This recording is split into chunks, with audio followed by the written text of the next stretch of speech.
I'd like to offer some words on Dhamma, and I'll begin by paying homage to the Buddha, Dhamma and Sangha. Namo tassa bhagavato arahato samma sambuddhassa. Namo tassa bhagavato arahato samma sambuddhassa. Namo tassa bhagavato arahato samma sambuddhassa. Buddhaṃ dhammāṃ saṅghāṃ namasāmi. So I actually spoke a little bit at the end of the session last week on the 10 Fetters. The topic came up in our conversation, and so I thought this week I would explain. Somebody asked the question about what are the 10 Fetters, I think, and I'd like to explain how this fits into the Buddha's teachings, this concept of the 10 Fetters. And it's very helpful actually to consider this teaching on the 10 Fetters, because it's another framework or another perspective that can be very useful for us when we consider the path of practice. And particularly, it's helpful to consider the first 3 fetters, because the Buddha said that if we're able to break through, free ourselves up from these first 3 fetters, these distortions of view, then we are a stream enterer. We're bound to succeed in completely liberating the heart from all suffering. So it's quite good in a way then to perhaps focus on the first 3 fetters, considering that once we've managed to see our way through and let go of these burdens, this bondage, these delusions, then we can kind of continue to strive for liberation, but with a much clearer sense of where we're headed and what is the path.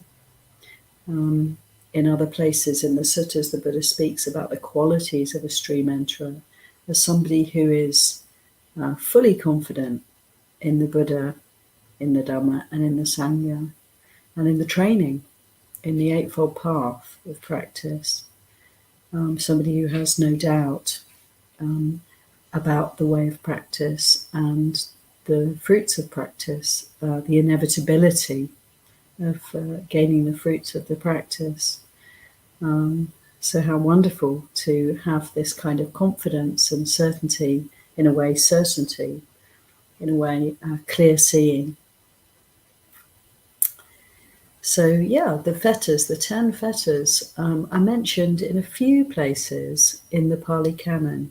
They're not one of the kind of primary ways in which the Buddha spoke on Dhamma. He gave all sorts of very good pointers to practice through his description of the 37 Bodhipakkhiya Dhammas.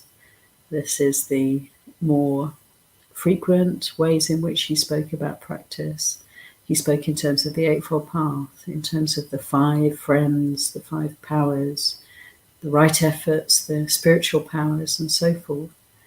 But the 10 fetters are significant because they're mentioned in a few places. I found reference to them in the Saṁyojanāni, in the great chapter, which is the 5th and final chapter of the Saṁyojanāni, the teachings, the shorter teachings of the Buddha, collected discourses of the Buddha that are not middle length, not long, but actually fall into the short category. And the 5th chapter, the great chapter, has many chapters within it, sub-chapters within it. And one of them contains, it's a chapter on the floods. It contains reference to the 10 fetters. So the Buddha here describes what these fetters are, lists them for us.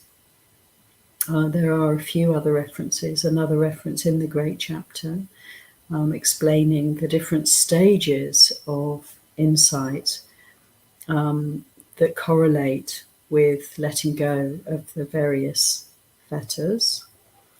And there's also reference to them in Anguttara Nikaya, the numbered discourses. In the Book of Tens, as we kind of expect, the 10 fetters are again listed and described. And also in the Book of Fours, there's a reference to the 4 types of people, again relating to how skillfully, how well seen through, how well these fetters have been discarded, put aside by the 4 different stages of practice, the 4 different stages of liberation. And I'll describe this. I'll try and explain this kind of these teachings as much as we have available to us in the Pali Canon on the 10 fetters. And there's one other discourse, also in, I think in Anguttara Nikaya, where the Buddha's speaking, it's in the Book of Fives, he's actually speaking about the 5 indriyas, the 5 spiritual friends, which are faith, stillness, mindfulness, effort, and wisdom. And in relation to the 5 friends, the Buddha says, that if we really develop these 5 friends, these 5 spiritual qualities, then we will be able to overcome the 10 fetters.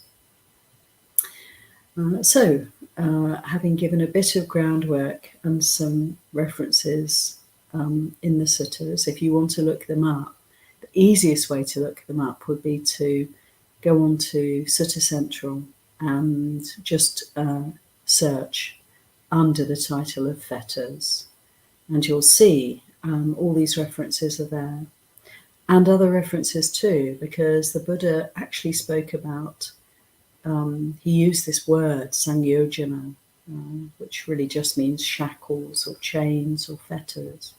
He used this word in relation to other aspects of our experience. For instance, in one sutta, he said that the 6 senses are fetters for us if we identify with them, if we consider them to be me and mine. The inputs through the 6 sense doors, seeing, smelling, hearing, tasting, touching, and thinking. If we consider these experiences, these aspects of experience to be me and mine, then this is another way in which we're fettered. So you'll see a few other references where this word is used by the Buddha, all very interesting, all very helpful to consider.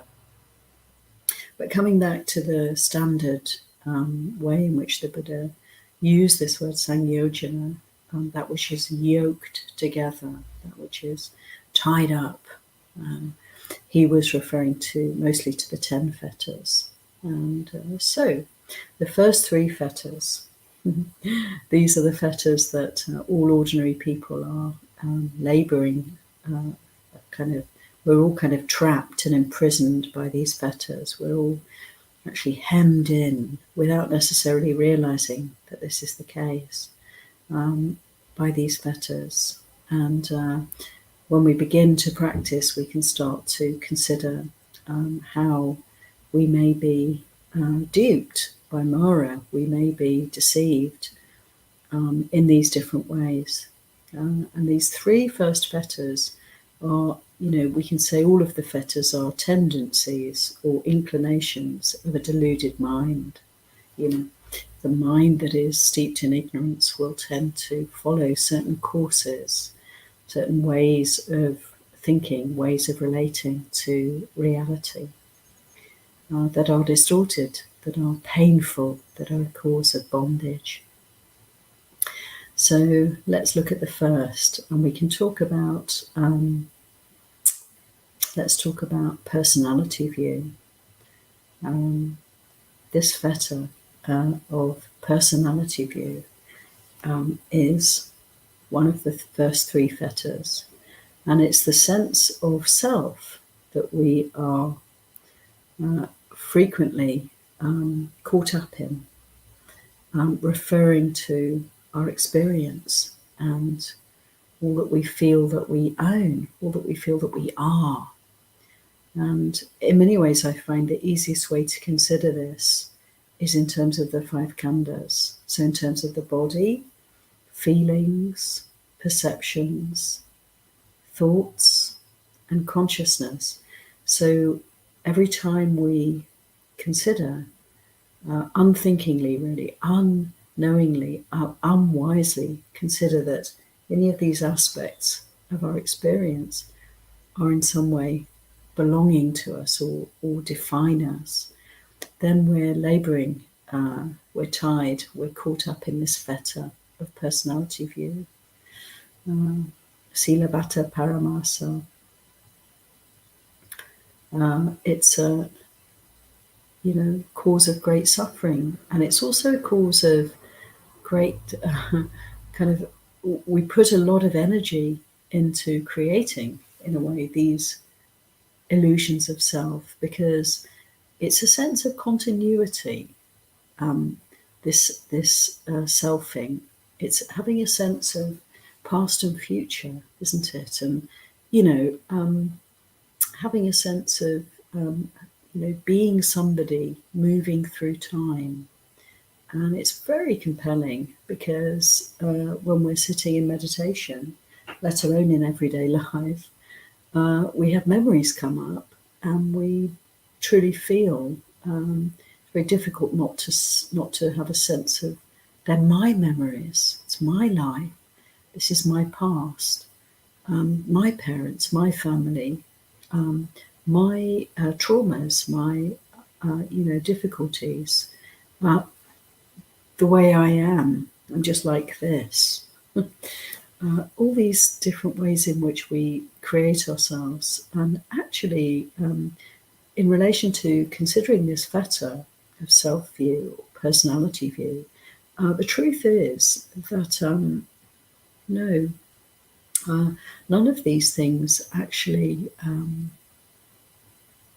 can be really held to. None of these things can be relied upon to last. None of them are in our control. And, the sooner we can let go of the sense of ownership and the sense of agency around the body, the feelings, the thoughts, the memories, the perceptions, and so forth, then the happier we can be, the freer we can be, the lighter we can be. And so it's good to consider this teaching, to hear from the Buddha that we are deluded when we have a sense of my life. We're deluding ourselves when we have a sense of my past. So when memories come up for us in our meditation practice, when we're recollecting past events, there's nothing wrong with that. Indeed, the word sati means to recollect, to remember. It's quite healthy and wholesome to kind of come to terms with our past, to be aware of our past. Language is difficult here because it's not really our past, but to be aware of what is in the mind, what are these mental contents and how the mind works. But the important point is that when memories arise, we can recognize, this isn't me, this isn't mine. It's not even necessarily true, is it? Because, often our recollections can be rather skewed, rather distorted. It's like when a crime is committed and there are a dozen witnesses. When asked, what did they see, what actually happened, each person will pretty invariably give a different answer. There'll be a lot of variation in what's recollected. And so it is with memory. It's very prone to distortion, isn't it? And it can be coloured by our state of mind at the time, by our emotions, and by our situation as the recollection arises. And so all of this is extremely shaky, very tenuous, very unreliable. And to believe our memories is unwise. To have a kind of question mark, to be open to consideration that maybe they're not actually very true or very accurate, is quite helpful for us. And to understand from the teachings of the Buddha, if not through our own experience, that these are not personal. These are just mental contents, and they arise and they pass. And I often feel in practice that we can be very glad that thoughts of the past will arise, thoughts of the future will arise, because it gives us an opportunity to let go of the sense of me and mine, because it's liable to be present until we're free of this fetter. We're liable to have a sense of kind of investment in these thoughts and memories, and also concerns for the future. We're liable to have a bit of a sense of a tethering there, aren't we? Like they pull on the heart.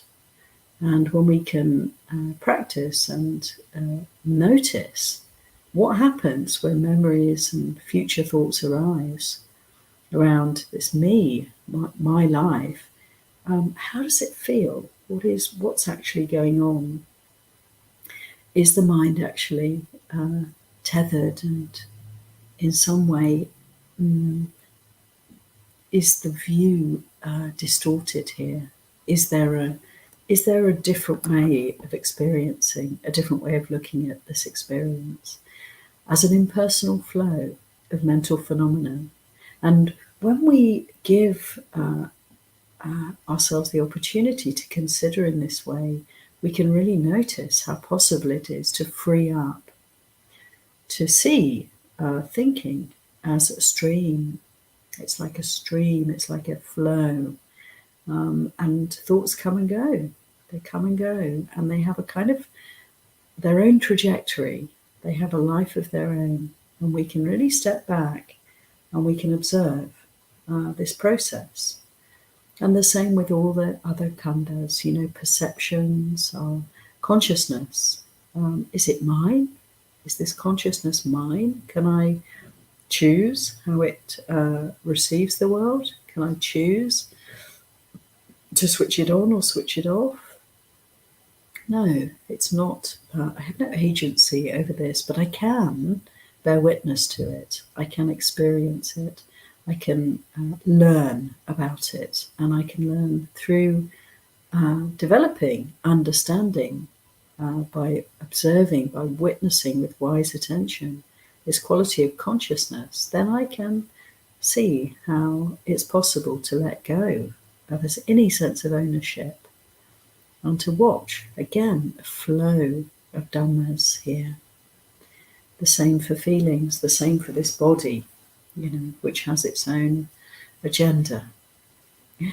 We're sort of we have a feeling of inhabiting this body, don't we? We're kind of in here somewhere. Often it's behind the eyes, because the eye sense door is very compelling for us. We're really receiving a great deal through this sense door, and it takes our attention, and so we can often feel that we're kind of just behind there somewhere. And we can notice this. Notice how the input through the sense doors has, again, a quality, a flavour of selfhood, ownership. We knit together, or consciousness, one of its functions. Until it stops doing this, it expends a lot of energy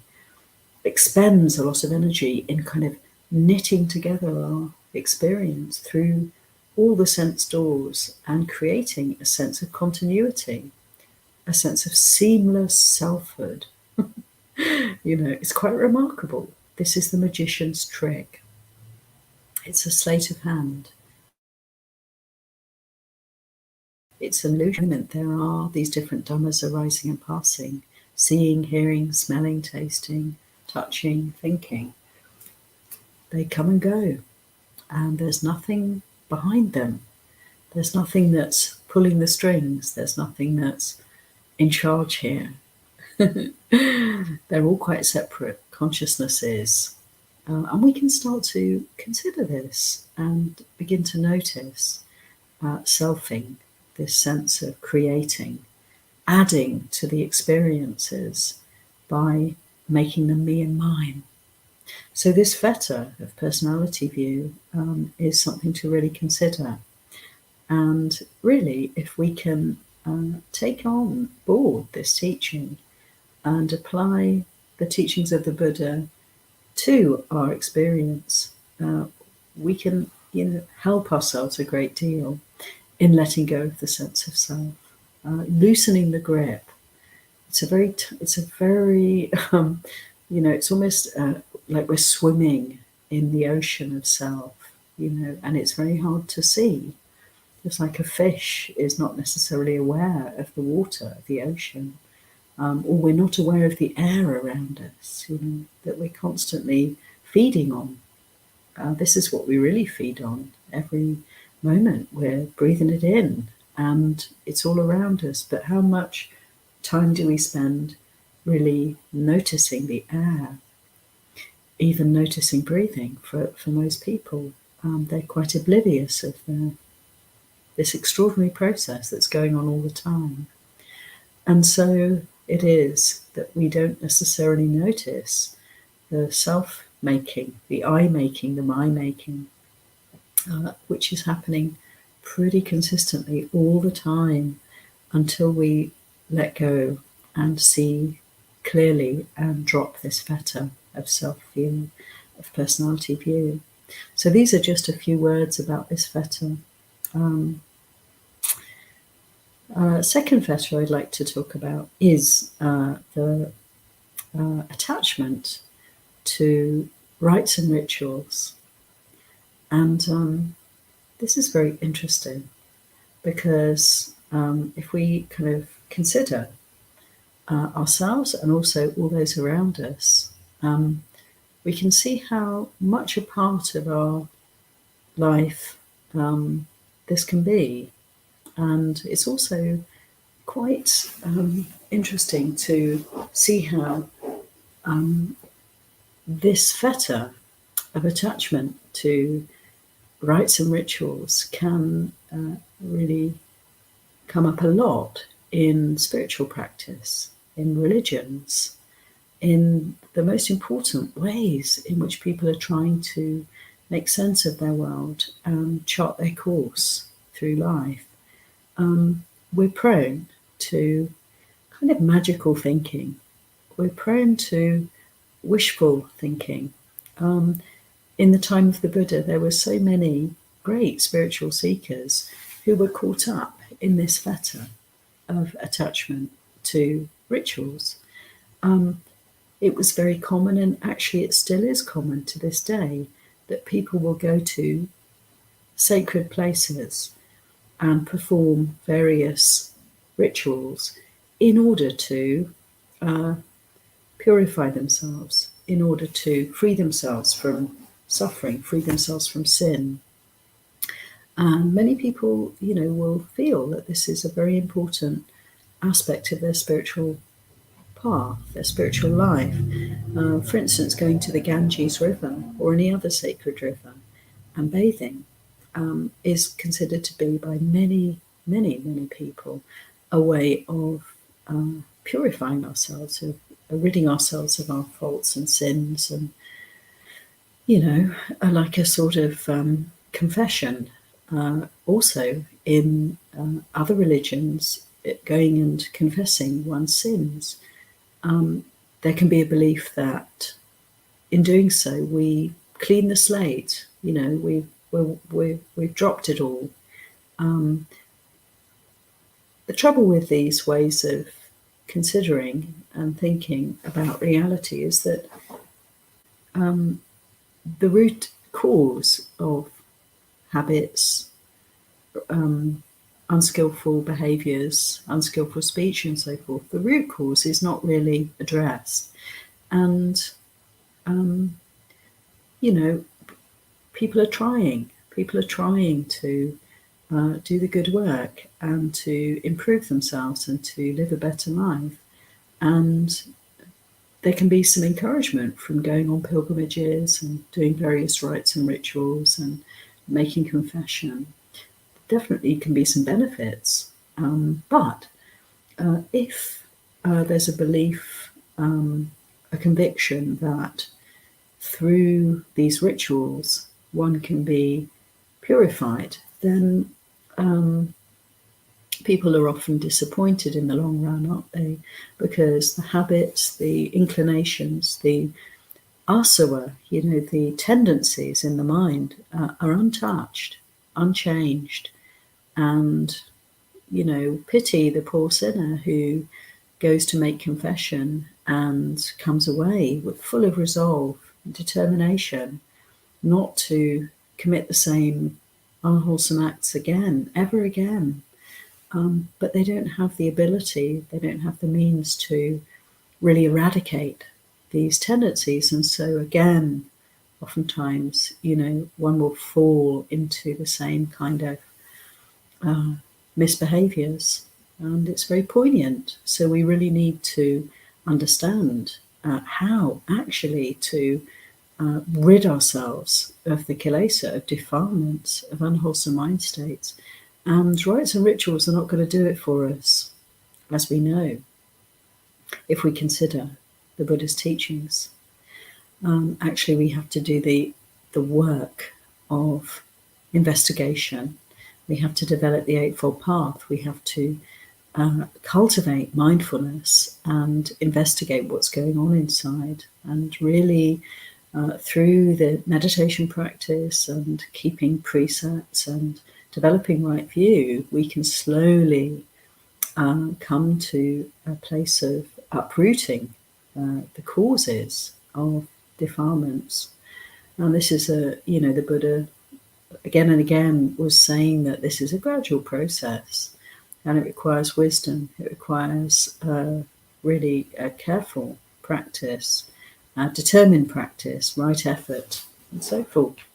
And so to have any kind of belief, any kind of conviction that certain rituals or religious rites will do the work for us, that there's some power out there that can turn things around for us, is a fetter. This is the fetter of attachment to rites and rituals. And it's interesting, because, of course, in the Buddhist world, there are many ways in which we practice rituals. We chant, we have pujas, people go to Buddhist shrines and they will, light candles and burn incense and leave flowers, bow and so forth. All these things are rituals.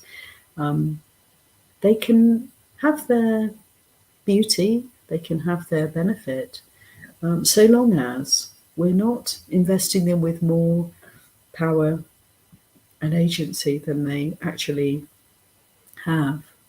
So to bow, personally, I find bowing quite a good practice.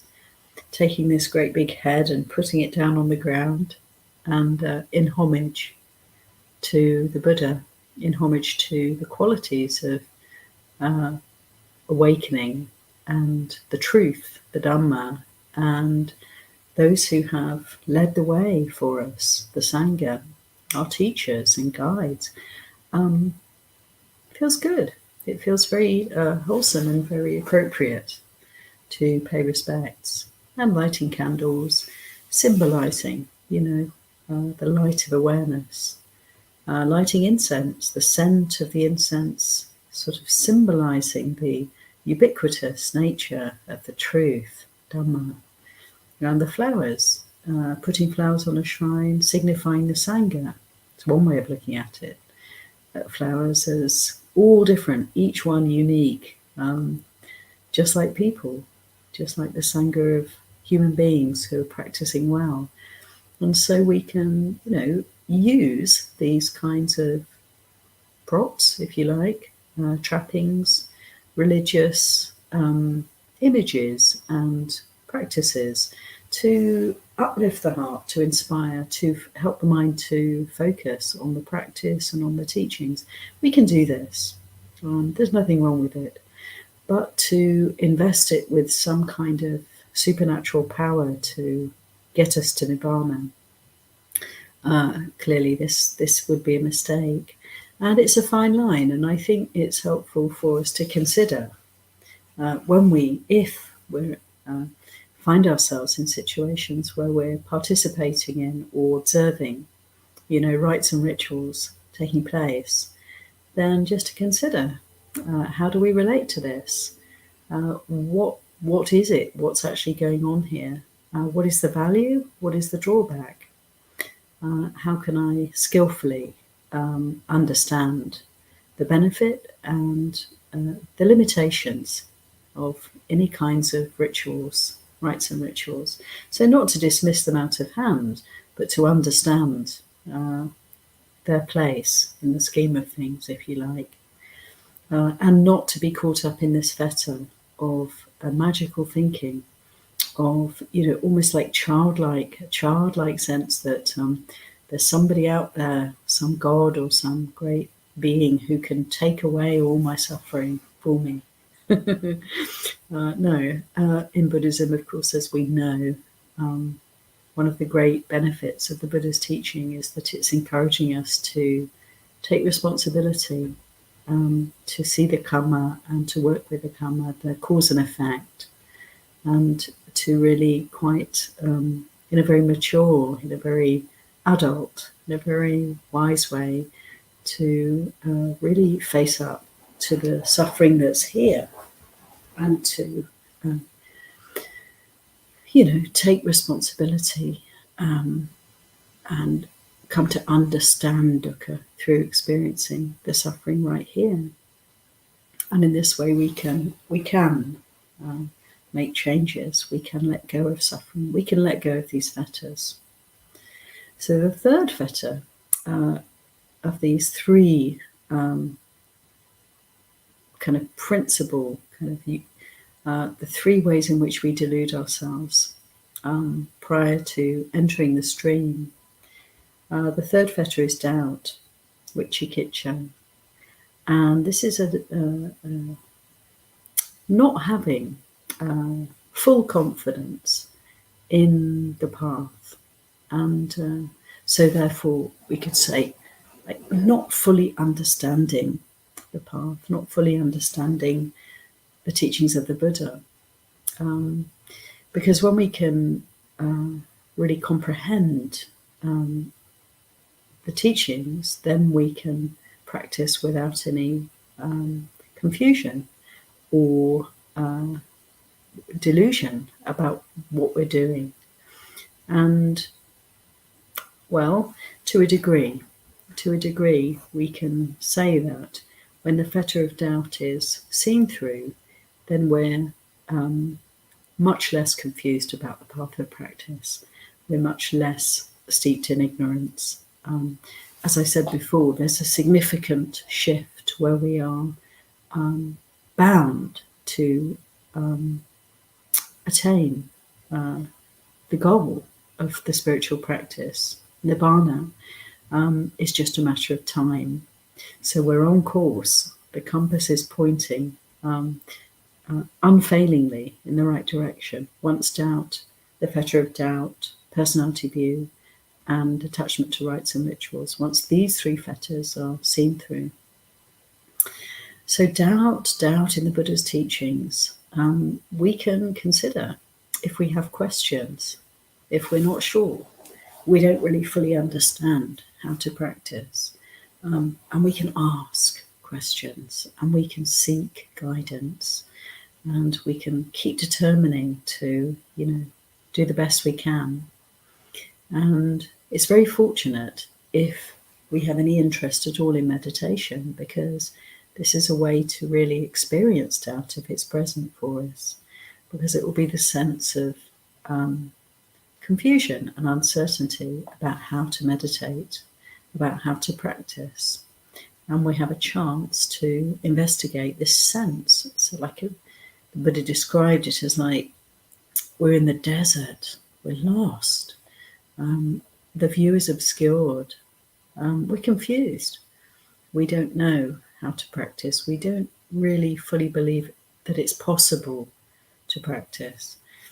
And this is where Sangha can really be of great benefit, because we can seek out spiritual friends, we can seek out guidance, ask our questions, and be willing when we're meditating to let go of the confusion, which is to let go of the thinking and to come into the body. Because when we pay attention to the body, watch the breath in our meditation practice, there's no doorway, there's no entry point then for doubt. So it's very helpful if we have meditation practice, we can overcome doubt, even just temporarily, by putting it aside and keep developing path factors, qualities, mindfulness, right effort, stillness. And this fetter of doubt, confusion, will slowly wear away. So seeking out good teachings, asking questions, and meditation can all help enormously to attenuate, to slowly dissolve this fetter of doubt. So these three fetters, good to consider them again and again, to question, is my view distorted? Am I subject to these fetters? We can ask ourselves again and again and just see where we create ourselves, where we create this one, where we behave as though and think as though we're in control here, where we create the past, where we create the future, where we give too much undue importance to rituals. Do we think that performing some rite or other is going to help us to liberate the heart from suffering? Do we have any doubts about the practice? So we can ask ourselves and contemplate these fetters and see our way through.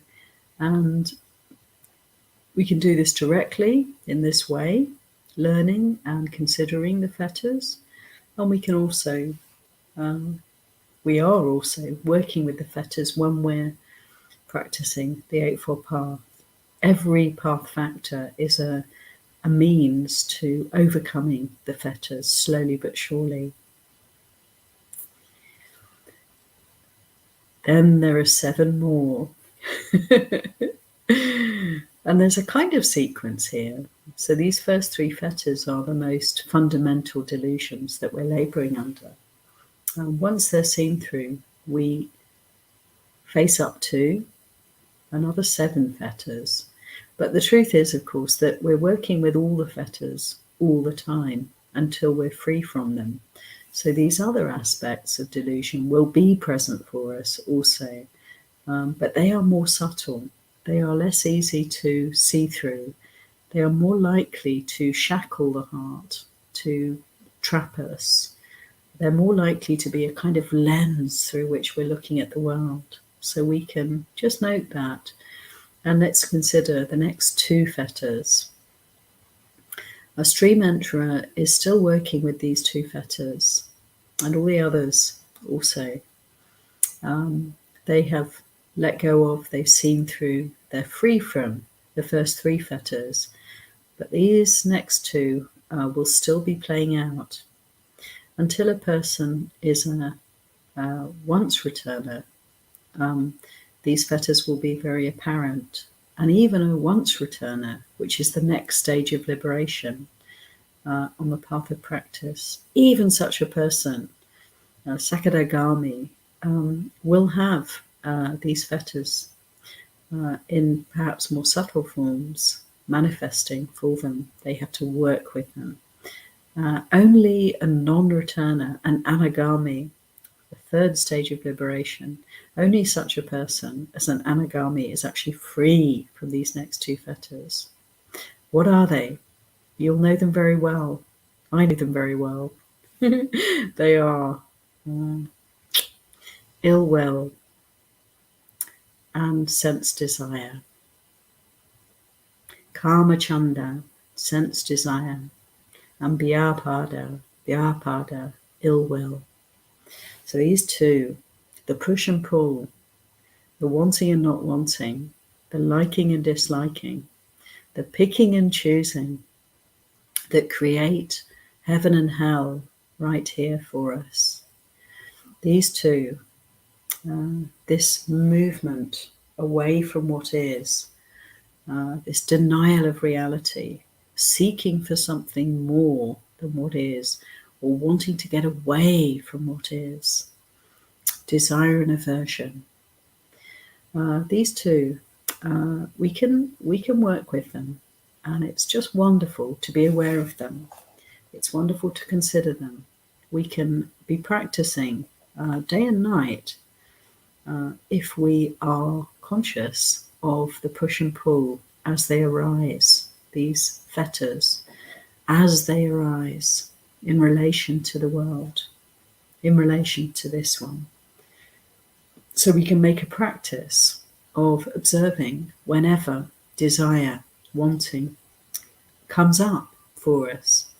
It can be the most obvious obsession about some addiction or other that we have, desperate for this, the next cup of coffee, the next cigarette, the next fix of whatever it may be. It could be something completely mundane, completely harmless, but if we have that feeling of wanting, then this is the fetter of desire. And we can be aware of it. We can be aware of aversion when it arises, can't we? And feel it. Feel the beginnings, the stirring of aversion in the mind. And again, our meditation practice is enormously helpful for us to be able to be alert and aware and vigilant around noticing these qualities of wanting and not wanting as they arise. Meditation is so helpful because we can feel in the body the tightening, the tension, the unease that arise along with any kind of desire or aversion. And we can get very good at checking to see if there's anything there, if there's any argument with reality that's going on for us. So to be alert and be aware of these fetters is to work through them, is to liberate ourselves from them slowly but surely. So let's notice where there's desire, where there's wanting. Let's notice when there's a, however subtle, turning away, a not wanting. And let's understand that these are fetters for the mind. These are suffering for us. And in observing and noticing and being willing to feel the effect of these mind states, the wanting and the not wanting, we can free up slowly but surely and experience, the end. From time to time, this happens for us, doesn't it? We can work with some kind of craving, some kind of aversion, and we can see it's arising it's lasting for a while, and then it's passing away. We can notice these little mini liberations where one shackle, one link of the chain of the fetter is falling away, has fallen away. And so it's a process. And the more we familiarize ourselves with these ways in which we're caught up and deluded and suffering, then we can slowly extricate ourselves from this bondage. So that's 5 fetters now that have been discussed. Well, my goodness, there's actually another 5. And these again are still more subtle tendencies, inclinations of the mind that is not free, the mind that is steeped in ignorance. We may be less ignorant when the first 5 fetters are either seen through completely or, wearing away, diminishing. We're freeing up to some extent. We may be less ignorant when there's less fetters to work with, but they can be also very tenacious. So let's consider the next 2 fetters, and they are attachment to certain states of mind, attachment to pleasure, attachment to higher sources of bliss, of rapture. We may be really freeing up very well from sense desire, this lower fetter, but there may still be in the mind a real longing, a yearning for bliss in our meditation, for heavenly states of mind. So we can be very aware that there's nothing in this world that we want to cling to. There's nothing that we want to hold to. There's nothing that we want to make me or mine. Nothing whatsoever. However wonderful, however blissful, however joyful a mind state it has within it the danger of I-making and my-making, the danger of getting caught up and trying to make it last, trying to get it back again. And we can experience this in our practice. It's not uncommon for people to go on retreats and to have some peaceful moments, some even blissful experiences, because the conditions are such that the mind is undisturbed, there's no distraction. We can really come to a place of stillness sometimes. And this is so delicious for us. This is so much more attractive, so much more happy, so much more pleasant than any kind of sense pleasure. There's no food, there's no feeling in the body that can match the kind of pleasure that one can experience through meditation. And the danger, of course, is that we may still be in danger of becoming addicted to something very wholesome, addicted to something very refined, and yet still addicted. So this danger, this fetter, there are 2 fetters, the fetter of being attracted and attached to divine states of mind, feelings in the body also of rapture and bliss. Heavenly states, a heavenly destination, higher rebirth. All these attachments and wishes and hopes are covered by this description of this 6th fetter. And the 7th fetter is the attachment to disembodied states of bliss, so purely mental bliss, purely mental aspects of reality that are so sublime, so peaceful, so attractive to us, that have to be let go of, that have to be seen through. And these are the 5th to the 8th jhanas, the arupa jhanas, the states of mind where the body is no longer present. There is only pure mental energy, and it's such an equanimous, such a peaceful, such a still and delightful state. 5 different jhanas, infinite space, infinite consciousness, nothingness, and neither perception nor non-perception. These very, very subtle states of a very still mind, delightful abodes. When the Buddha became the Buddha, he wanted to share his teachings with his teachers who had taught him how to practice jhana. 2 great teachers.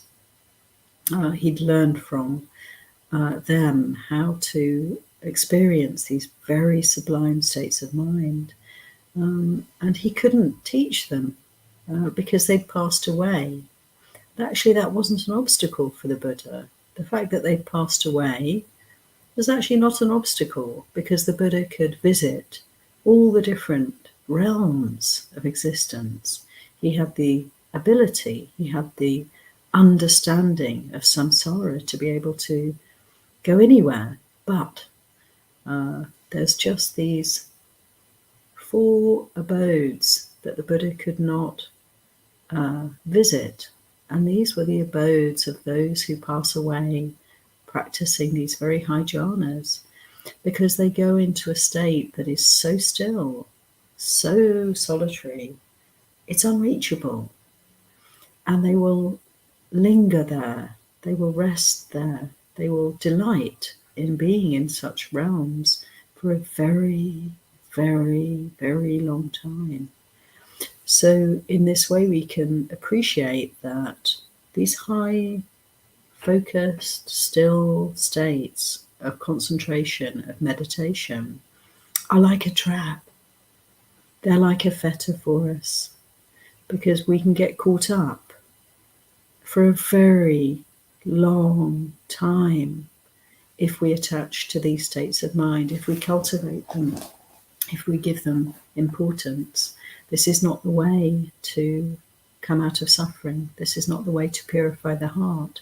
It's a very blissful abiding for a very long time, but it doesn't accomplish the goal of spiritual practice, which is freedom from suffering, from greed, hatred, and delusion. So it's like being in stasis, a very wonderful stasis, but it's a stillness that's, underlying that stillness, beneath that stillness, kind of festering away under the surface of that stillness. There may be roots of greed, hatred, and aversion, and eventually they will have to manifest. And so for a person who's caught up in such blissful states, eventually they all come to an end. And what happens next? Big suffering, because there's still that suffering within the mind, within the heart. So we can consider these fetters, and they're not so out of reach. Yes, one would have to be a very attained being to be grappling purely with these fetters, not with the 5 lower fetters that I've described. But, we can all have a taste of these experiences. We can all wish for a heavenly state. We can all incline towards greater pleasure, more subtle pleasures, more refined states of mind. And we can experience these things in our meditation. And it's a real danger. Even very respected and revered spiritual practitioners can get caught up in these very refined states and addicted to them. So we can be very conscious that there are subtle dangers on the spiritual path. And quite simply, let's remember that there is nothing whatsoever that is to be held to. There is nothing that we don't want to let go of. Anything that grabs us, we need to be very alert and aware of any inclination to want to repeat an experience, to want to cultivate any particular kind of experience, to want to, bring up conditions that will recreate a meditation experience for us. Let's be aware of this. Let's be aware of the danger. Let's not get addicted to retreats or to jhana or to any particular states of mind, any particular feelings in the body. And the final 3 fetters, these are the fetters that are still trapping, encompassing, kind of shackling the heart of even those who are very close to liberation. Even the non-returner, the anagami, is dealing with these last 3 fetters. Very subtle defilements, very subtle ways in which ignorance is manifesting. And they are restlessness, that kind of subtle agitation in the mind that moves, the mind that cannot be still, the fidgeting mind. Restlessness is one of the last fetters to go. And there's an amazing biography of Ajahn Mun where he's describing his last breakthrough to arahantship. And it's very interesting that in his description of the mind, watching the mind, he describes how the mind is circling round and round and round, constantly moving, constantly seeking, never still. And this was his last kind of experience of the deluded mind before it came to rest. So it's a very powerful description in this biography of Ajahn Mun. Really beautiful to hear how it was for him when he made this final breakthrough and could come to the place of absolute peace and well-being, absolute unshakability of the heart. The other 2 fetters, final fetters to go, one of them is māna, is conceit. Conceit in the sense of having any trace whatsoever of a sense of selfhood, of a sense of being here. Anything that's here, anything that's lasting, anything that has substance. So perhaps we can consider that it's an encouragement for us to remember anicca, impermanence. Remember anatta, bring it in, the understanding, the concept of not self. This is not mine, this is changing. See how it flows. See how all that can be observed is moving, shifting, changing, shifting sands. And there's nothing I can hold on to here. There's nothing I can call me, mine, myself. We can consider this because there is this very strong then. If this is one of the last fetters to go, we can know that it's a very powerful delusion, the sense of continuity of any kind whatsoever. So let's consider the characteristics, the 3 characteristics that the Buddha gave us. The truth of reality, that there is no self, there's constant change. This is an unsatisfactory realm, state. We want to be free of this. And the very final fetter, the last fetter to go, the final breakthrough is to break through ignorance, avijjā, to full knowledge and understanding. The ignorance, that which does not see clearly, that which is creating me, mine, creating a sense of anything whatsoever to hold on to. And again, for me, these 2 fetters of conceit and ignorance being the very last fetters to go, and restlessness as the third, we can consider that, this is an encouragement for us to keep letting go, to remember, to consider. The path is, in some ways, we can simplify the practice and let it be a practice of not holding on to anything, in this world, any experience, any thoughts of future worlds, other worlds, not to hold on to anything whatsoever. Let go, let go, let go. So I hope that this description of the 10 fetters has made sense to you, and it's probably rather incomplete, but I do recommend, if you're interested, to do some more research and study on this subject. Very helpful to consider these 10 fetters. It's a very good lens, a very good paradigm for us to consider the path of practice and the way out of suffering. Ewa.